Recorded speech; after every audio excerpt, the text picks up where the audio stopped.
Welcome to another episode of Talk About Black. My name is Dawid Konate Ahulu. Going in front of trustee boards, which generally tended to fit into the kind of male, quite elderly, I'd say maybe 99% white. I walked into rooms and you could actually see people's faces just in shock. People tried to put me into different boxes.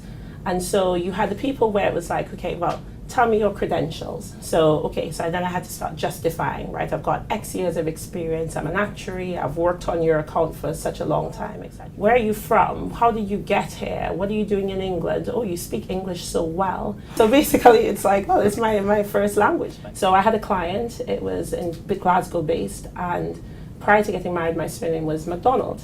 So I had lots of kind of email correspondence with the client, we were really on, good par. And I remember walking into the meeting, and then the first thing the client said was, wait, you're not Scottish. And it was, well, I had to kind of go through the long process of, surnames in the Caribbean and the history of slavery. I think it's just that trying to fit you into a box. Have you found the same thing, Izzy, as you've, made your way through the system? Yeah, I think, so when you are a black woman in professional spaces, you kind of have to navigate what it's like to be a woman in a professional space and what it's like to be black. Yes, you've got this intersectionality. Absolutely, and both of those in themselves bring, different kinds of assumptions and biases against your competency, like you mentioned.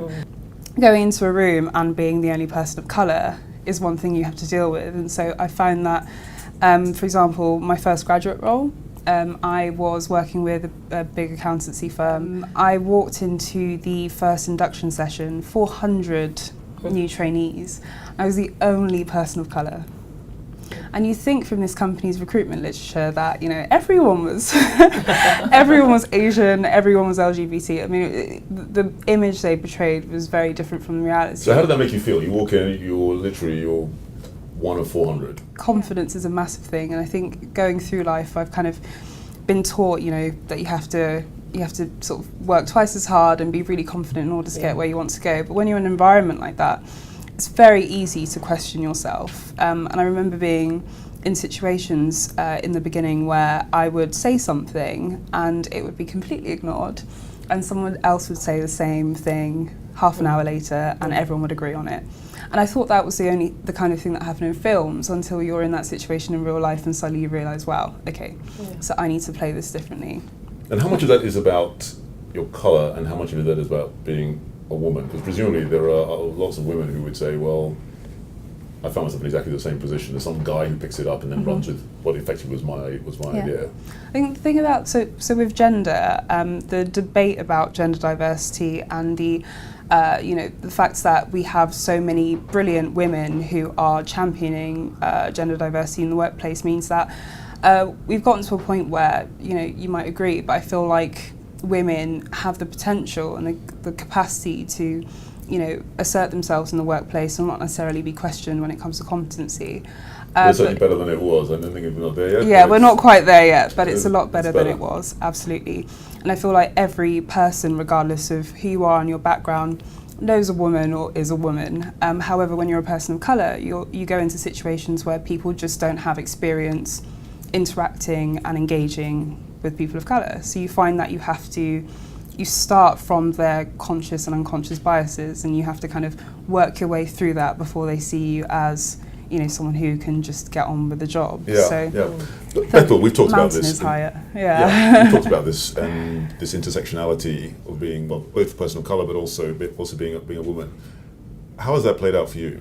I think I had a really unique experience growing up. Kind of following on from Marissa's point about trying to fit you into a box. That was really something I struggled with. I remember when I first got into secondary school, people always used to say to me, oh, you're a unique type of black girl, or you're a different type of black girl. And to me that was crazy because, in primary school I liked the things I liked. I was around friends and we all enjoyed the same thing. And outside of school, I had friends who were black females who liked the same type of music as me or doing the same type of things as me. However, when I got into a predominantly black school, I actually found out that people always used to, kind of call me, oh, you're an Oreo.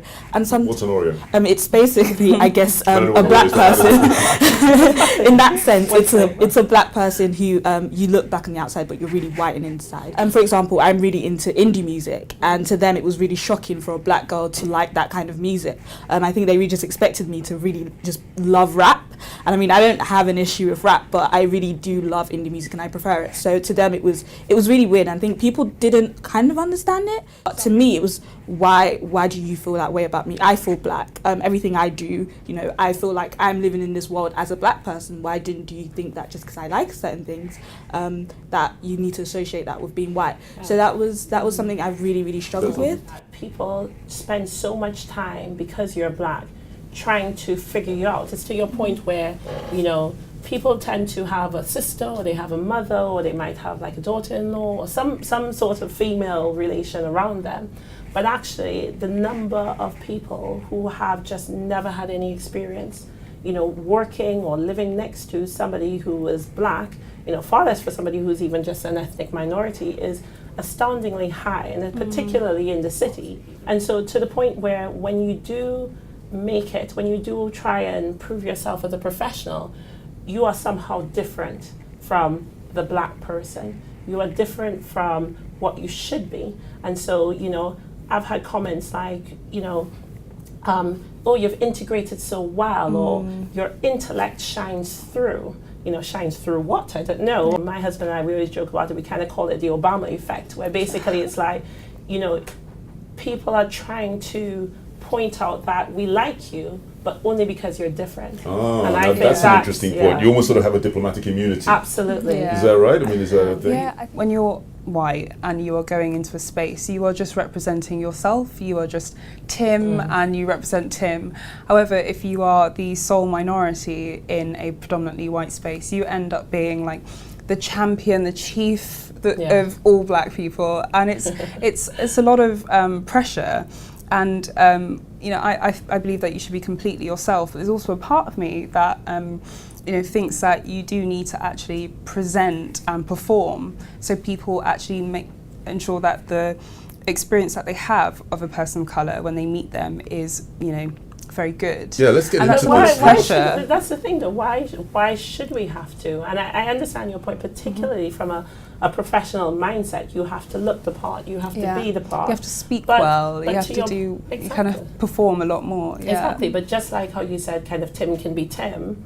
You know, why can't Bethel just be Bethel? Yeah, why can't you be Bethel? But with Bethel's point, so it's a really interesting, because we were talking about what it's like in predominantly white spaces, and you mentioned what it was like going into a black school.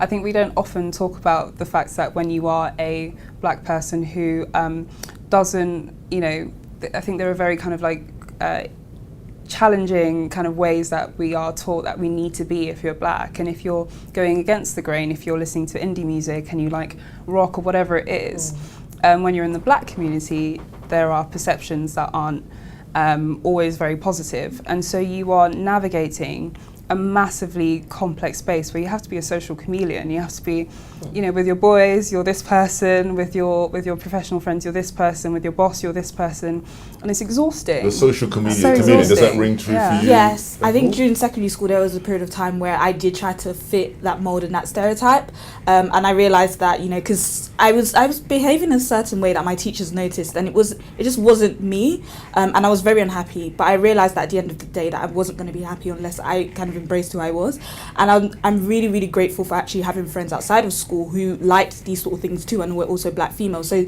you know, I would look at them and think, okay, I'm not so strange. But I think by the time I really got to sixth form, it was something that I was really celebrating and I was really open with. But I think that came with a lot of self-love.